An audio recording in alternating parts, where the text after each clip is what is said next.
Hello and welcome to the Plaid Sheep Oracle. This is a pick a card.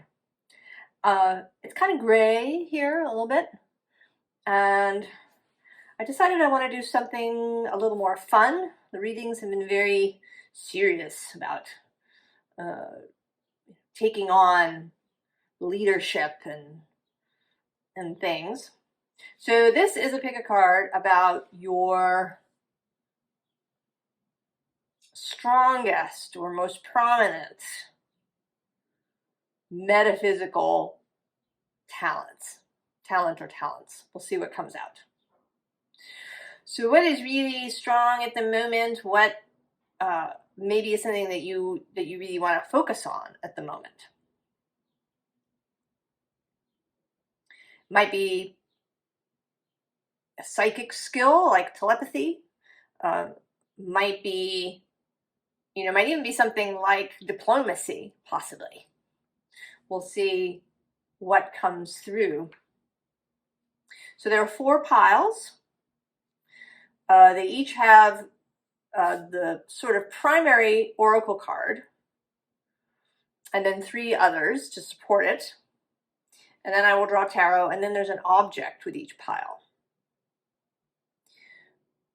So the bottom, first thing I'll do, I think, is show you the bottoms, just so you know. So the primary deck, that is sort of the theme or the primary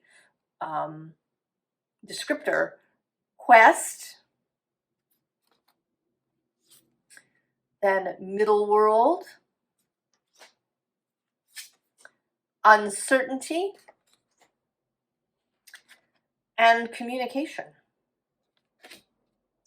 Then the 4 objects. There is this glass egg, and the colors and the egg are the ashes of a loved one of mine. A family member, a cousin of mine who passed away, and his mother had all of these eggs made for everyone in the family as a remembrance. A memento mori. We have this little dog.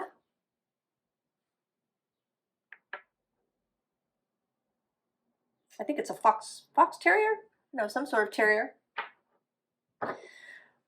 This is vanilla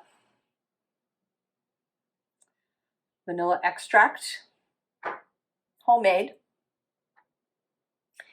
And then this is a belemnite fossil. And the belemnites were a kind of squid-like creature that lived long, long ago.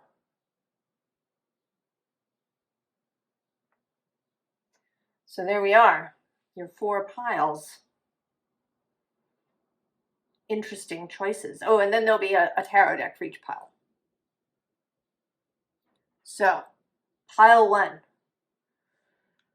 with this egg made with the ash of a loved one that has passed away. And that was a very strongly chosen object.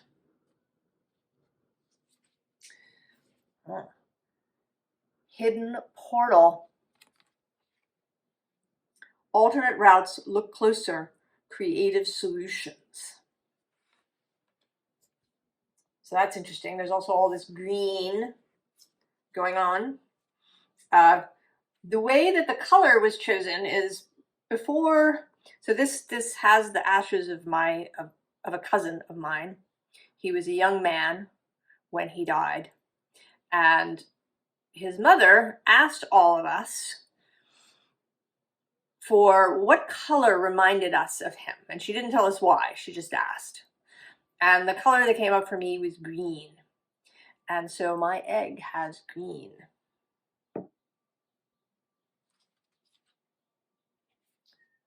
Eagle. Secret spring, success. and universal love. Oh, pile one. That's interesting. It wasn't what I was expecting. I was sort of expecting, that maybe it was that you, right, were sort of a medium or could speak to the dead, but I think that's not what it's about. I think that your skill is really knowing what people need and being able to really see into someone's heart beyond what they might reveal. Right, to see into hidden spaces, to be able to both, I think you can feel in an empathic way how others are feeling, but I think you also can know, kind of what they're thinking. And what they're thinking, maybe in a subconscious way or in ways that they don't wish even to see for themselves. To see into others' 12th house, into secret places.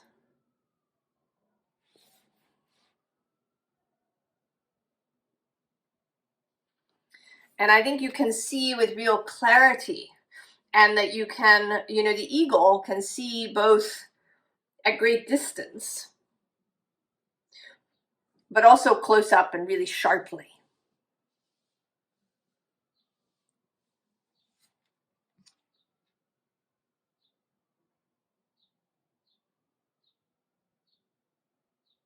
And the eagle has courage. I think you have that too, a willingness to go into these places, where people hide, maybe where they hide their pain, their sorrow, their grief.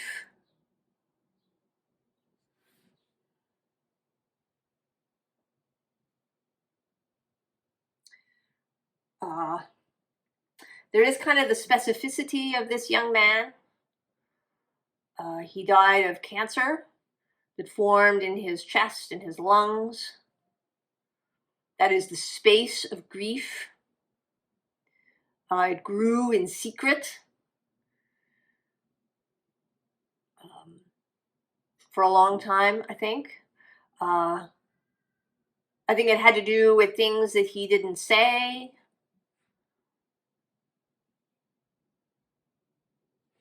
with ways that he hid his own grief around various things. So I think you have a real power to help people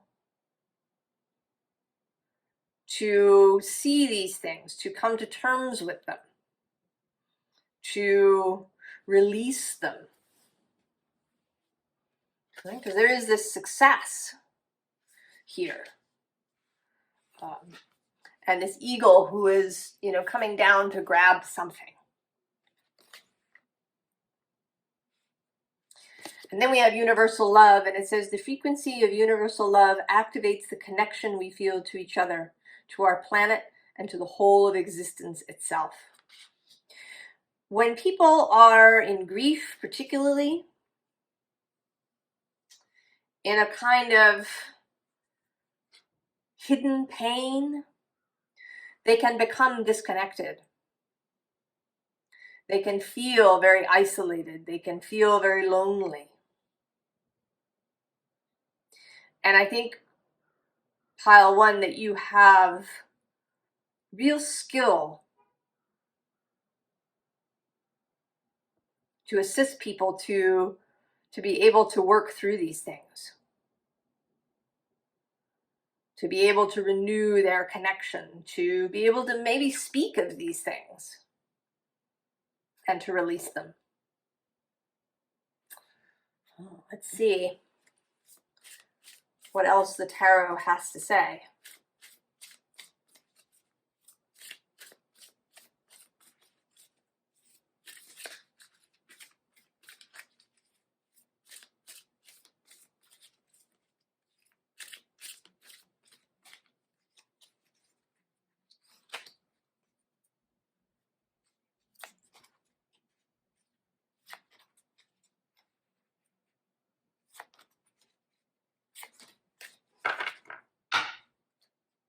Oh yeah, the Ten of Fungi, the group. The bottom of the deck, the Nine of Ether, the Nine of Swords. You know, what is the reality? What is the nightmare? Are people caught up in a nightmare, feeling like they can't wake? Everybody up a little bit.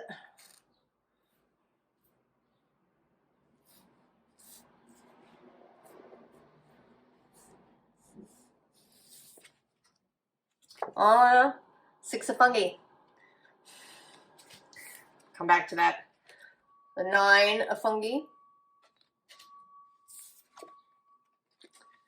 The Wheel of Fortune. The King of Fungi. And the Six of Aether. Oh, how when? This is becoming more. I'm wondering if do you have Capricorn placements? Did you watch the Capricorn reading? Maybe Pisces too, maybe Gemini. Because there is a leadership quality here too. This felt very personal, you know, with the egg. This, you know, maybe a loved one or friend who's going through something, who has experienced a loss or is dealing with, you know, still carrying a loss from long ago. But this is like how this will show up on the big stage, right? On this Ten of Fungi, this, you know, village, right? The micro and the macro.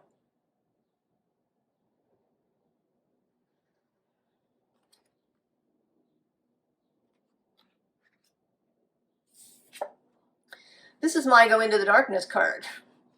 I mean, the Six of Pentacles, you know, is kind of about, you know, normally about this reciprocity question and giving and receiving. But with this dude who's pointing in the cave, you know, go in there. Go into the dark. Go find those things that are secretly giving you pain, are secretly causing disruption.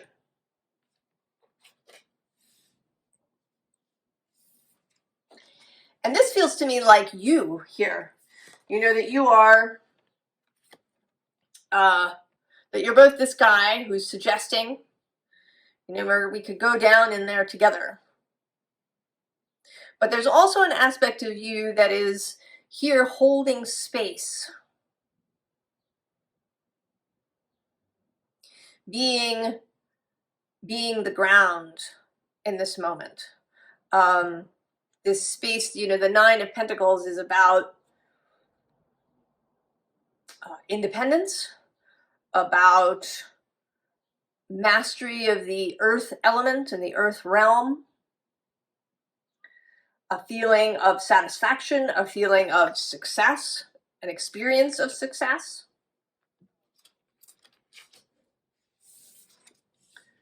And then there's this Wheel of Fortune. And this is feeling like the macro, like the energies that are available now. We are having this moment of big energetic changes over the course of the next year. or so. I mean, we started last year as Pluto moved into Aquarius fully. This year we're going to get an experience of Neptune and Saturn and Aries and Uranus and Gemini.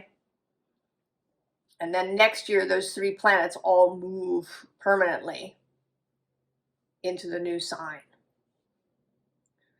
This move from earth and water to fire and air. The Saturn-Neptune conjunction at the 0 degrees of Aries. Chiron is meeting asteroid Eris 3 times over the course of the next year.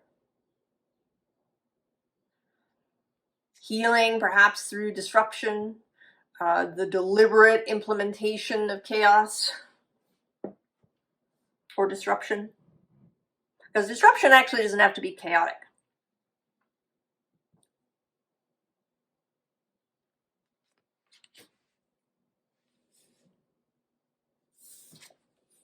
And then the King of Pentacles. This strength, stability, power. He actually feels very Mars-like in this depiction, or very Jupiter-like.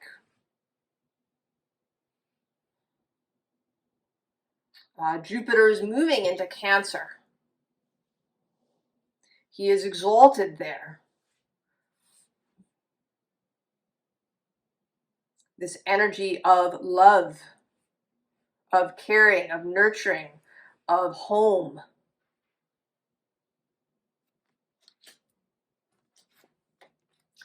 And then the 6 of Aether, the 6 of Swords, the move, the mental journey that needs to be made. I kind of want to pull a 6th card. Can I see what happens over here? Oh! It's the Ace of Fungi, the Ace of Pentacles.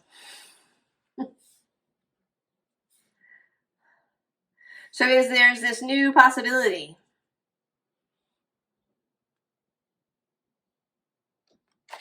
At the other side of this journey. So I think pile 1, your skill, your ability at knowing people's secret hearts and their secret pain, of being able to see into these hidden spaces and to guide people out. You know, there may be that people have, you know, the portal is there, right? It's a kind of an 8 of Swords thing. The way out is there, but they may just not be able to see it. And you have real talent, real skill to guide people through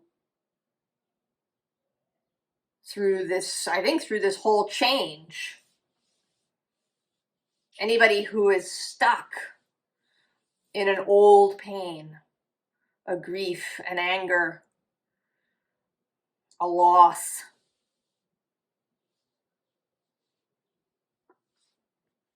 And I don't know how it's going to work for you if you're going to be, because I think it can be, you know, on this intimate level and then ripple outwards. Or it might be that you do this somehow on a bigger level with bigger groups of people. Maybe you teach, you know, workshops around this process, or you know, you have some sort of healing event that you do.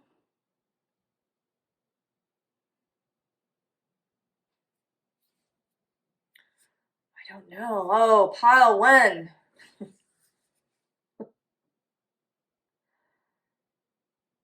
Beautiful.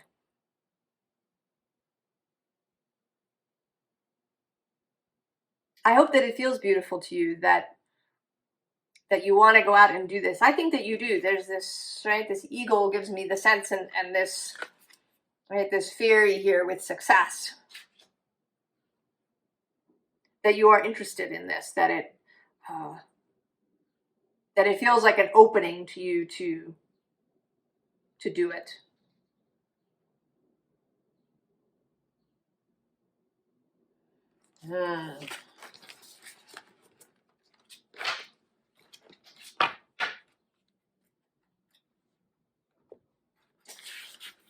Pile 1.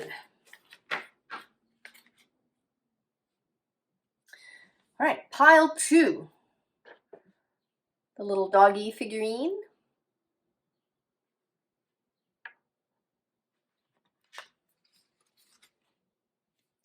Sweet alchemy. Transmutation, inner light, cycles of growth. Interesting. Sweet alchemy as the central point here. Sacrifice. Ancient oak spirit. Strength. Fertility, which says the frequency of fertility invites us to be more open, more courageous, more creative, and more joyful than we were before. It activates the potential for something beautiful to grow from our consciousness into a new and grander expression of ourselves.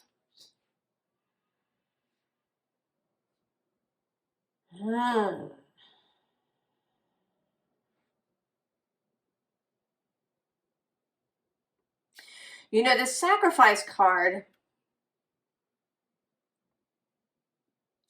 often makes me think of creation instead of something given up, that there's something created in this moment.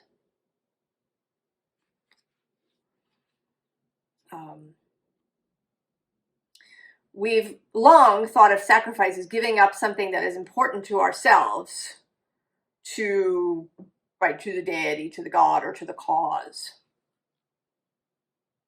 But I think that originally it just meant to make something sacred, to take something that was mundane, like food,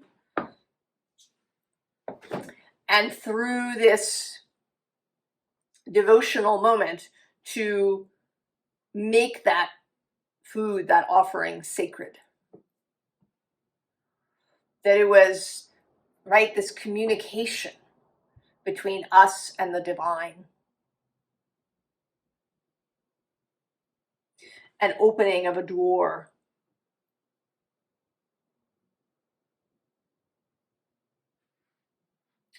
And with this alchemy idea, and then this idea of making something sacred,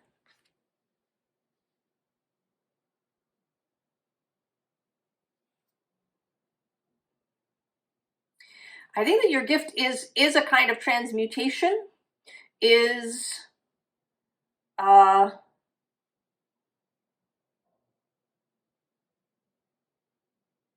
exactly a manifestation energy. I mean, sort of.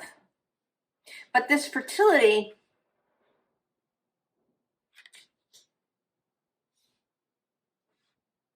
the ability to take something that was ordinary or mundane or difficult or unwanted, and to transform it into something that is wanted.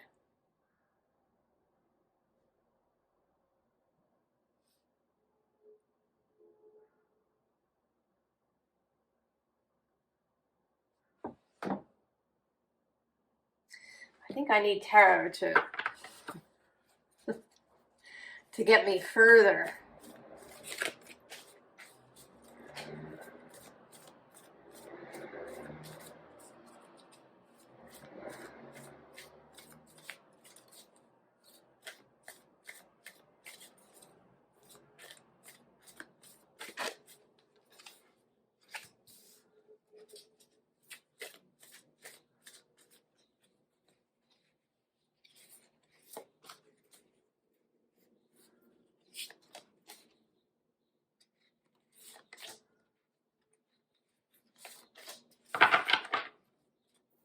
Oh yeah, there's the Hierophant.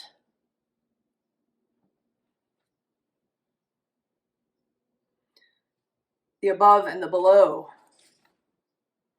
Oh, and this 10 of air on the bottom.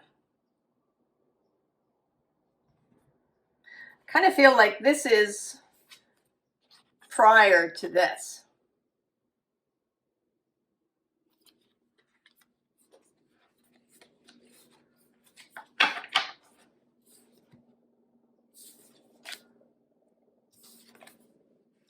Two of air. Three of water. Three of fire. And the 10 of water.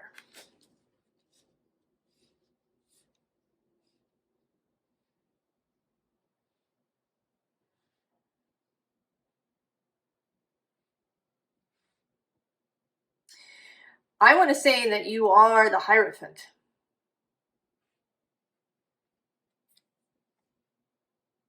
That you have this ability to bring the above into the below.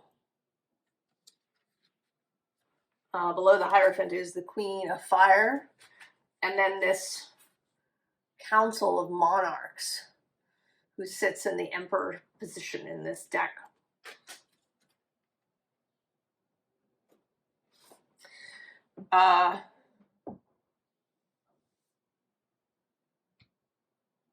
And I do want to say Hierophant as opposed to Shaman. Because I think of a shaman as working largely kind of alone, more of a hermity kind of energy. You know, going into trance or, you know, visiting other realms and these kinds of things. And this feels more like the Hierophant, more like leading a group of people.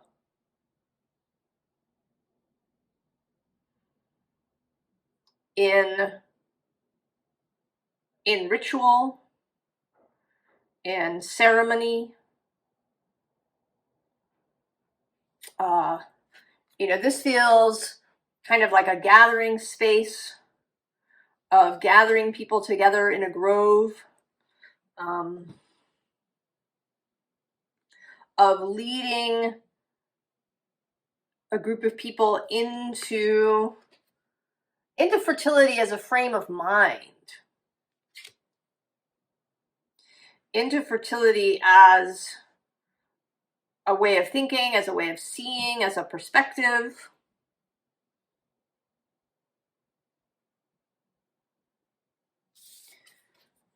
This Two of Air, which usually talks about choice, here is looking like the ability to see from above.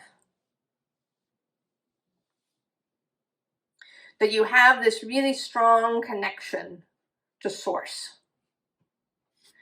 And whether you think of source, however you think of source, in a deity way or a universal consciousness way, you know, whether there's an intermediary like your guides or whether it's a direct connection, you have this strong connection. I mean, one can sort of see it here too, right? There's all these stars and this water flowing down and you're walking around in it.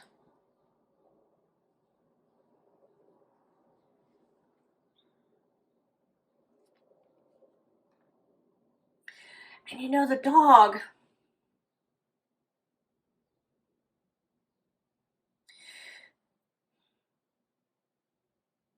this feels like, you know, that maybe you seem on the outside very,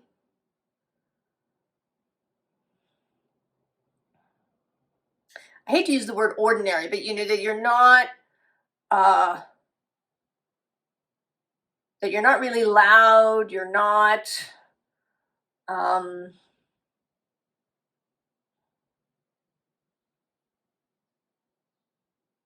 you know, you don't have a lot of regalia or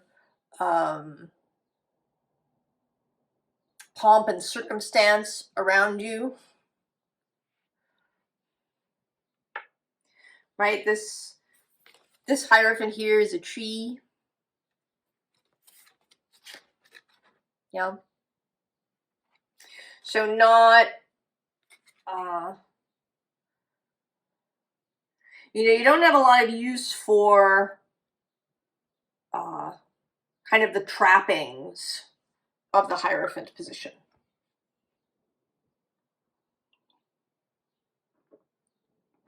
You're more of a, the wild person of the woods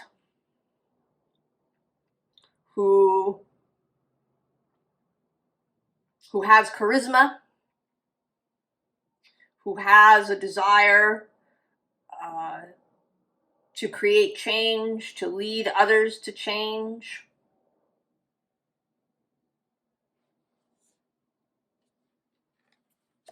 And to do it in a really joyful way. This isn't about, following lots of rules or,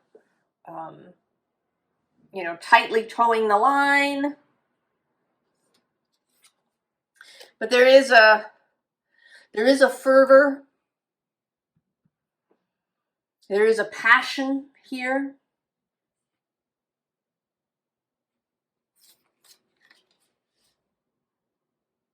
A desire to create change, right? To bring people to this 10 of water.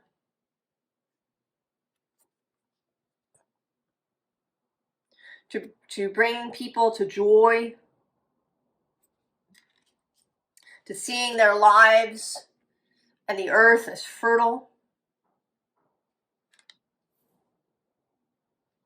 So I'm going to look at this card that popped out now. Oh, it's the High Priestess.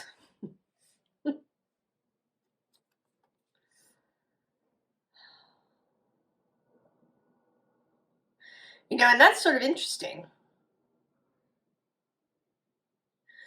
Because she's actually coming through not as you, but as somebody you know.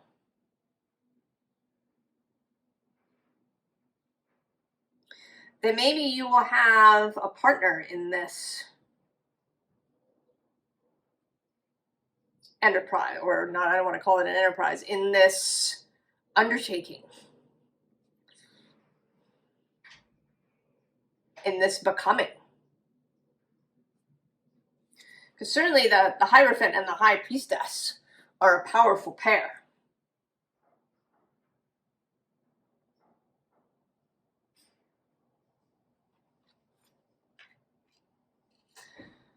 So maybe that's why she isn't really, she wasn't part of this coming out. She's just kind of over here.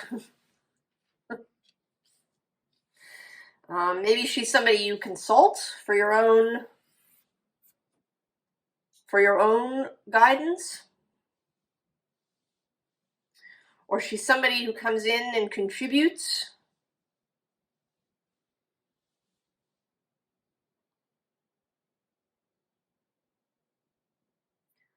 To your, I kind of want to call it a ministry, almost.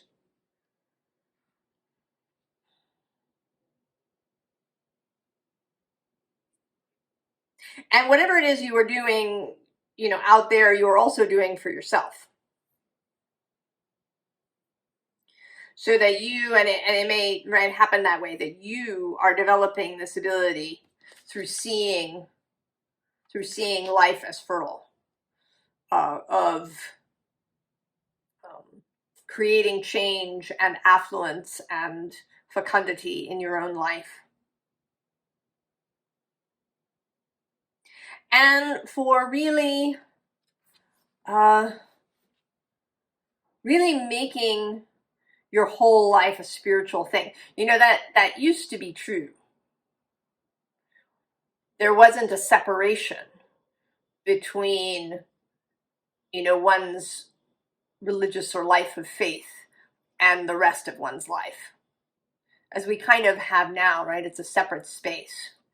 Even in tarot readings, right? We talk about, sometimes People will divide things up into your, the relationship part of the being, and then, work and money, and then your spiritual progress. But it's all one.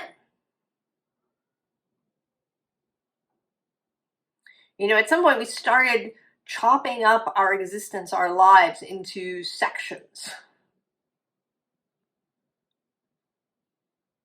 when it all flows one into the other.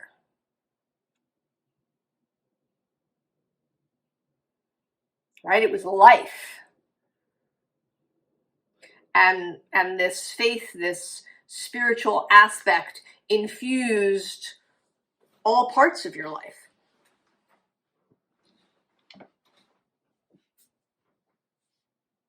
And I think you are really coming back to that. And maybe teaching that to others.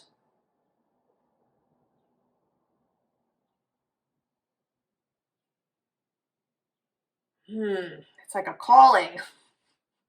If you didn't watch the intro, I was saying that I did this kind of, I wanted to do a really fun reading, because the readings had been kind of serious, everybody having a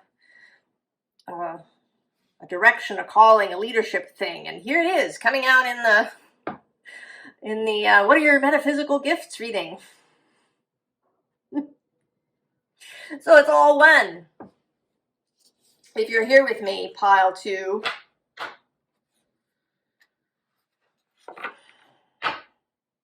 it is part of our life now, it seems. And maybe that's beautiful. Maybe that's wonderful. Maybe it's time to get excited about that. I hope you are, pile 2. Pile 3. You had the little bottle of homemade vanilla extract. It's too bad there's no sort of scratch and sniff, or I could give you a smell of it. Oh, it's wonderful.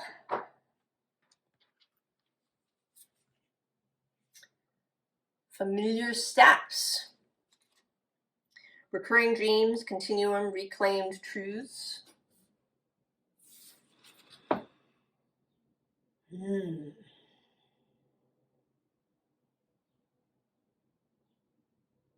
There's a number of things that are coming up with that, but we'll see. The Vision Quest. Bluebell Fairy Gratitude. Prosperity. The frequency of prosperity supports our feeling of well-being by allowing the inclusion of everything that makes our body, mind, heart, soul, and spirit sing. It invites us to express ourselves in joy and celebration of the abundance and riches that the universe provides. Well, pile 3. What I was thinking is that this felt very Venusian, Venus rising out of the sea. Also, this sense of the sensual with vanilla. I mean, it's a scent. Well, first it's a flower, an orchid. And then it's a scent, and it's a flavor. It is sensual, erotic, but also comforting.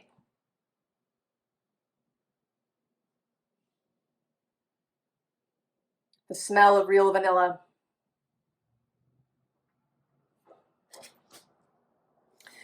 And then there's this kind of just open, right? Her heart is open and seen. I think that your power, your gift, is one of Eros, of the erotic, of embodiment, of really enjoying things, of feeling the sense of gratitude, of appreciation. of really being able to receive fully. To just, you know, have it all rain down.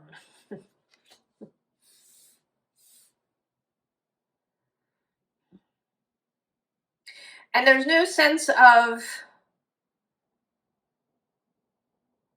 you know, of greed or of constriction or lack or, you know, hoarding or any of these things.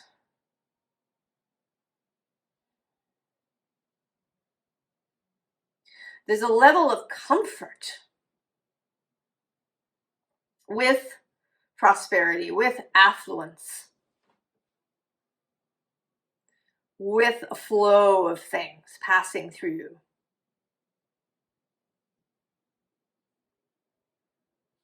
It makes me think, well, of a few things. One, it makes me think of Cinderella and the Disney version, right? There's all the animals that come and they, you know, they help her, and she's very grateful.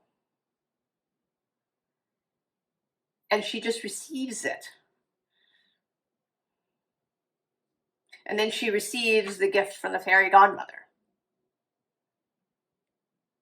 It also makes me think of,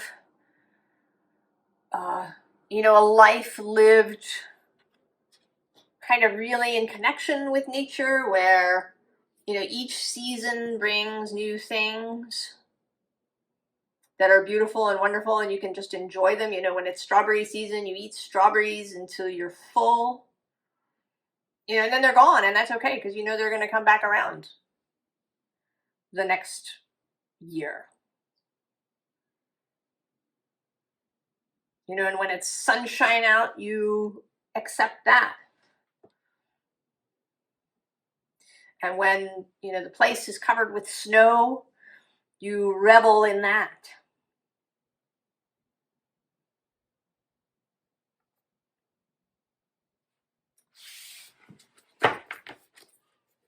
There's a real comfort,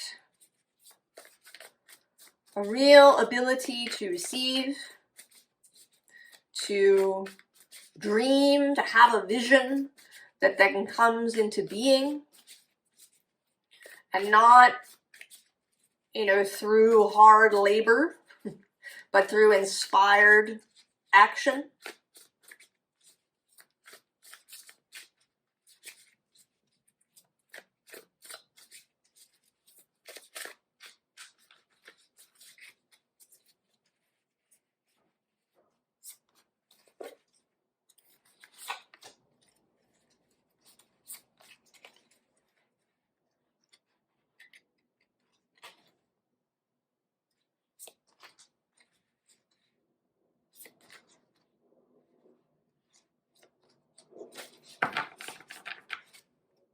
Oh, well, death on the bottom.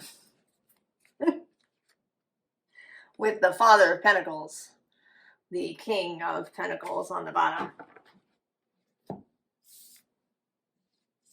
So that's that sense of nature, of growth, that nature has a cycle. And that, you know, there's always something that is growing, always something that is prosperous. The ability to be flexible, you know, to not need X, right? Years are different. Some years, you know, there's more rain or less, or more heat or less. And if you eat local foods, if you have access to a farmer's market, you may notice that in this year, the cherries were really good, but the corn wasn't so good. Or the tomatoes were really good, but the melons weren't so good. That every year that these different conditions bring something else, you know, into excellence and perfection. And that there's beauty in that and in the change.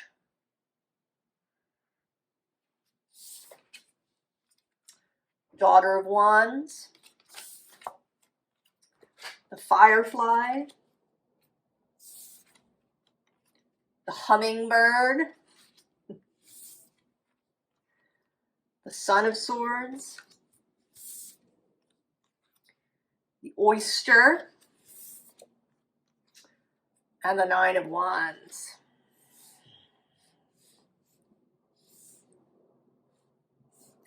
So far, the first two piles had a really strong connection to others.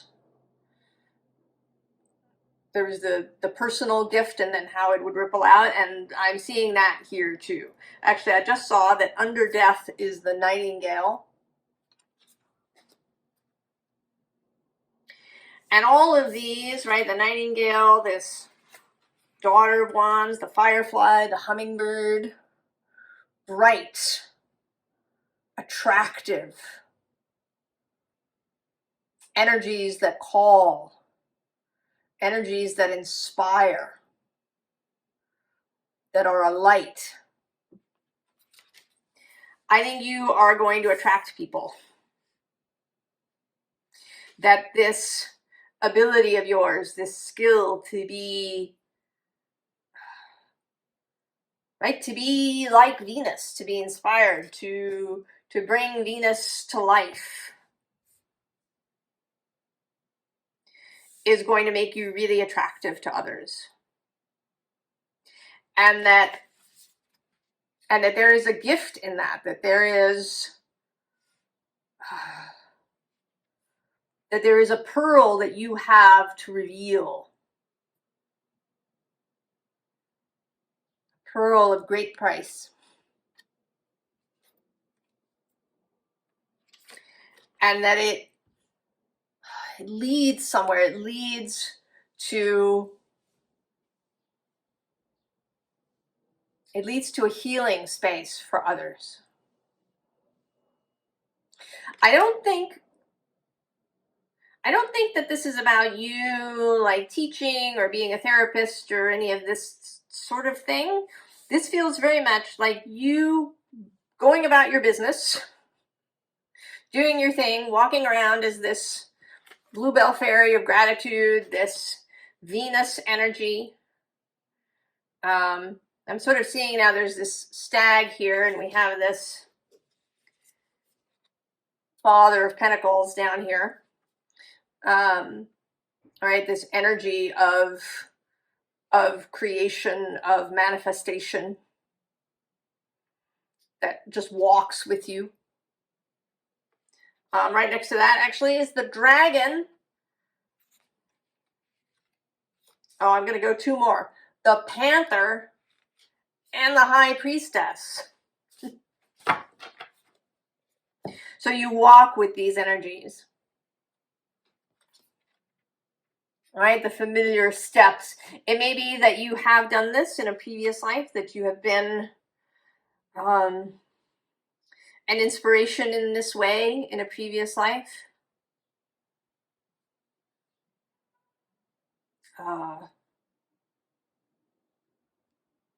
That you were an example to people of what a prosperous mindset can accomplish and do and have and be.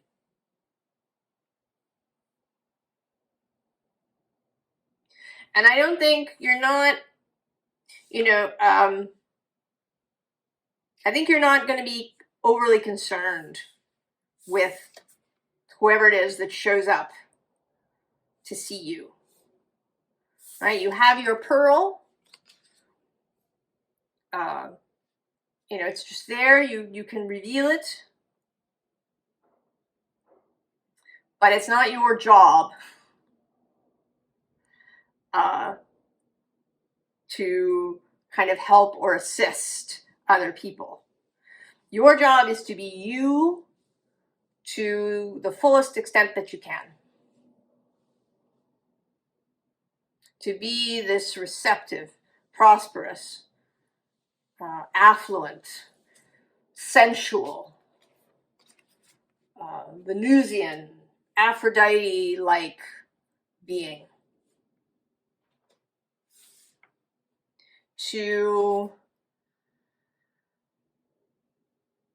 Right? You're like the light at the top of the stairs here. people will be guided just by witnessing you and, you know, being in your vicinity, right? They're gonna, you know, they may get a little bit of this shower onto them.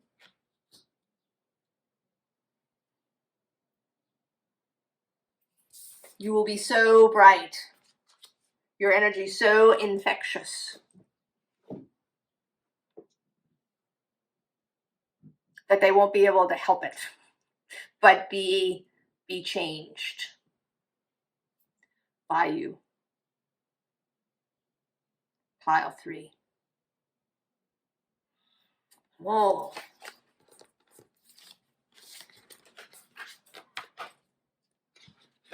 That's very exciting, pile 3.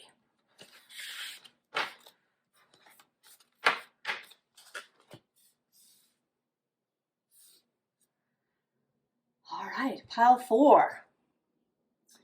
With this belemnite fossil. Belemnites were a kind of squid-like creature that lived long ago.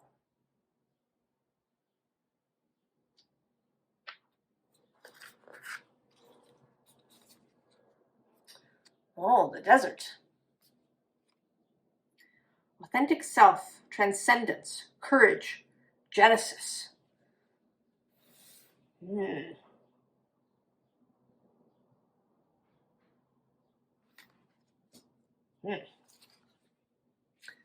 The medicine wheel.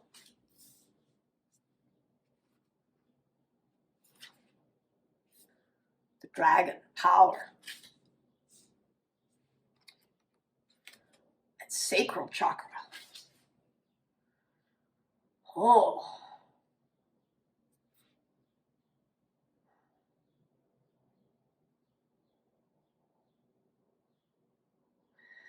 Well, I want to say that you are going to bring something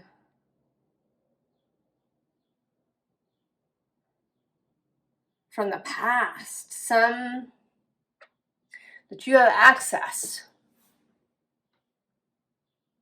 to knowledge, wisdom, understanding, connection from the past, the long past.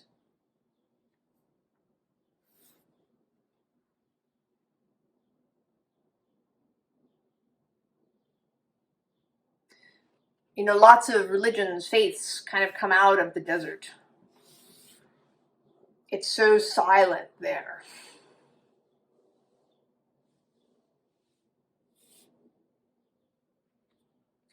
And maybe you have been in a process of some kind. Maybe you've gone into the desert in some way. Perhaps you've stepped back from life, from social interactions.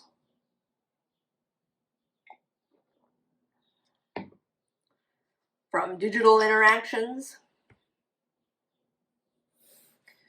into the desert.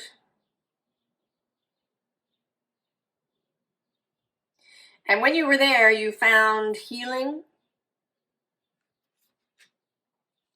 You found power. And you found will. The frequency of the sacral chakra, the orange flower of life, supports our ability to flow with our desires and stimulates our creative power to manifest success and abundance in our lives.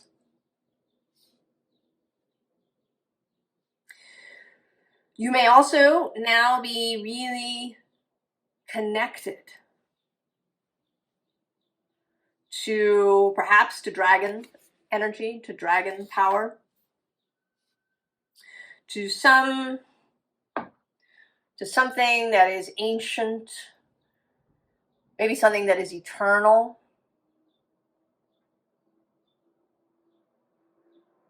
To energies, to beings whose footprints, whose energy is still here.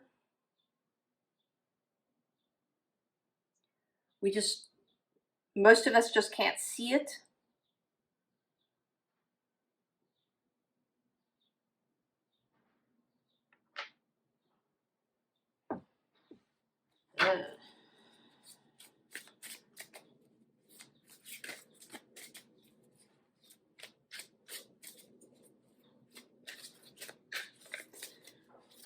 Pile 4. These piles have all been unexpected, but really interesting.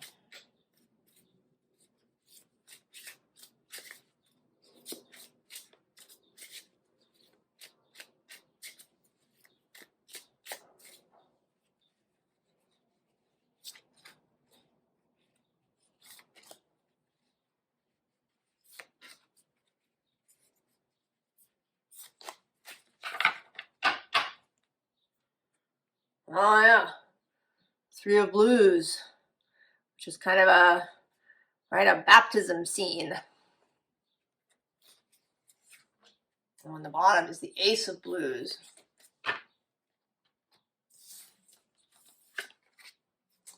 The moon. The 8 of blues. The 7 of roots.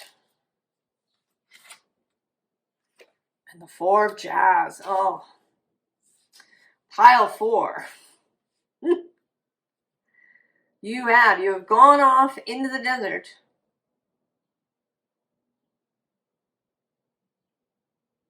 And you have come back with a whole new perspective, a whole new appreciation, a new connection to your own spiritual self, to your own guides. Oh, and under the 3 of blues is the star. And below that we have the sun. Oh yeah. And the hermit. And the devil. Sorry, did I look at the bottom? Oh yes, the Ace of blues. Oh yeah, see? And there's the 6 of blues. This kind of ecstatic experience.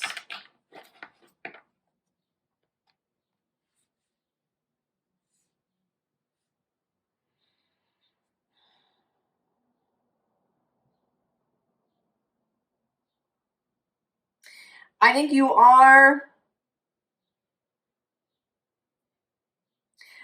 have left whatever tradition or lack of tradition you had in your life, and you are building something new.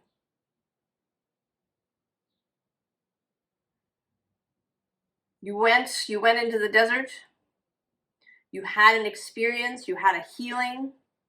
You had a kind of baptismal experience. You know, baptism is a clearing of all that has been before. You are washed anew, washed clear.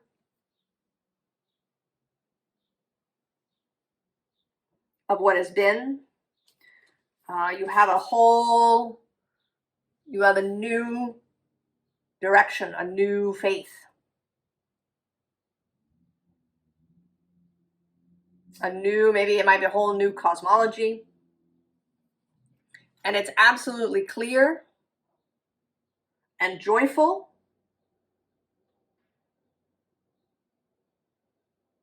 And you are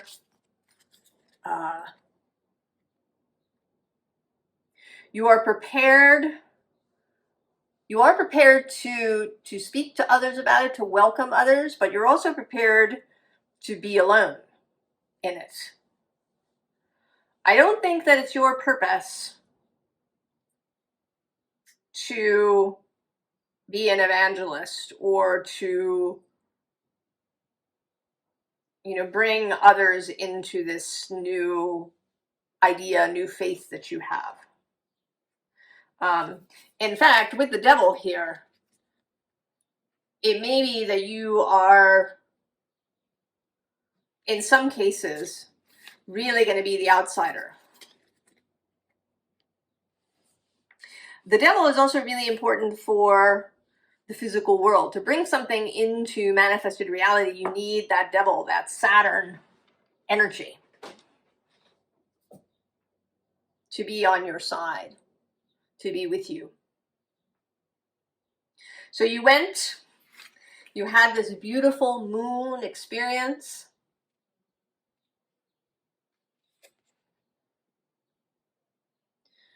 Right, that he has this connection here to the moon. You have become, and maybe that you've really become connected to your own heart, to your own ability to feel,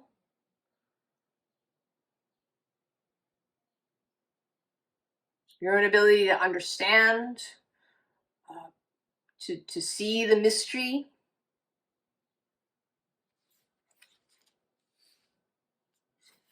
And so the Eight of Blues, you're leaving. But also I'm sort of noting, you know, these little plants growing here. I feel that from wherever you're leaving and going, you're also leaving behind a kind of offering to others. You know, maybe it's a note or a conversation.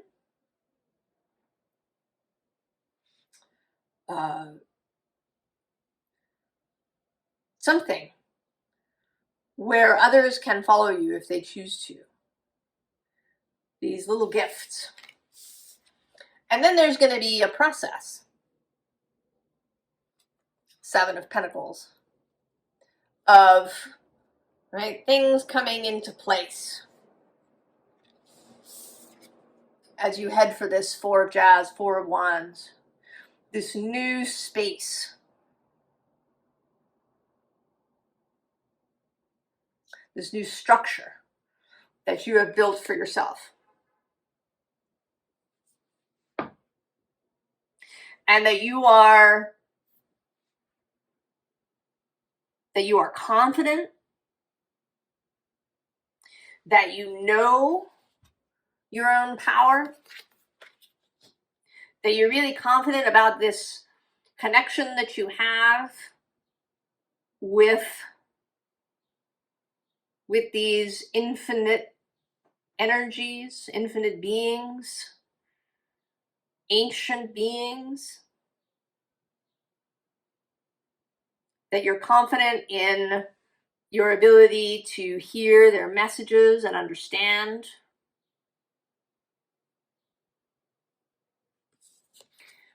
And you're confident in your ability to create.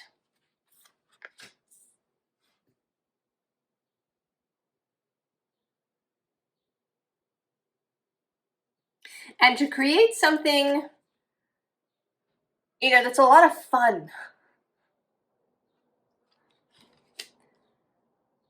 You know, because this whole thing can feel very serious, you know, going out in the desert and communing with the dragons and, you know, being washed clean and building and all of that can sound very serious, but it wants to be joyful. You know, this, right, the Ace of Cups and the Six of Cups are beautiful energies, right? This ecstatic experience. And that may be something too that you have with both of these, a renewed ability to enter an ecstatic state.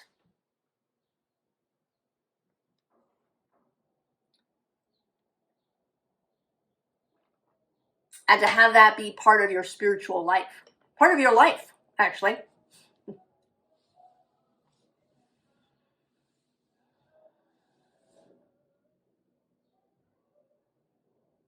That you're not, you know, you're not separating your mundane and spiritual spheres. That it's all one to you.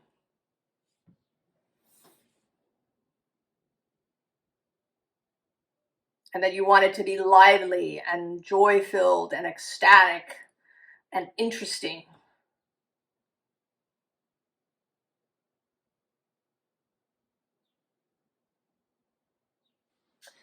Now I'm having the impulse to pull something further.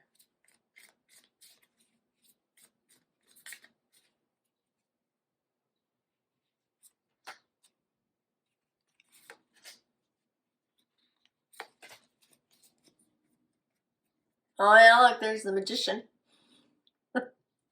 Right there on the bottom, and with the moon below that.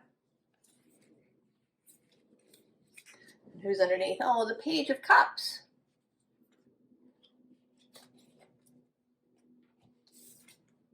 Oh, the Hierophant, the laughing Hierophant, the joyful Hierophant.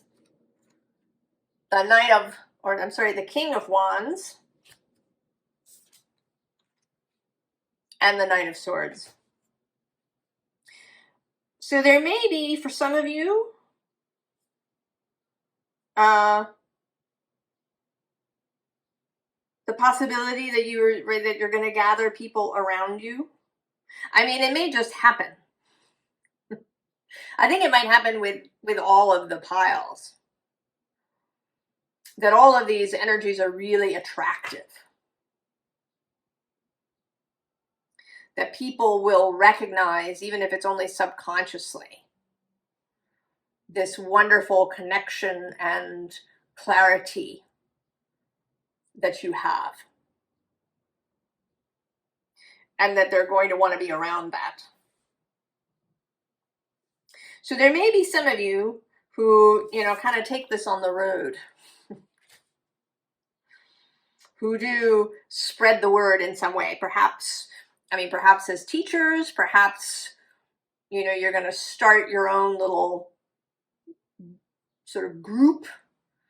It doesn't have to be like a church. It can be a really social thing. You get together with people and you have, a really wonderful dinner. Everybody brings food and you, talk and laugh and, that this is your power group, your kind of manifestational group. So it might be like that. Because there's also a sense here of, you maybe inspiring others to go do that.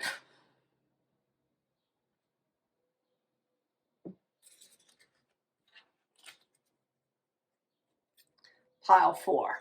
Oh, all these piles were really great. And I wish I could know all of you.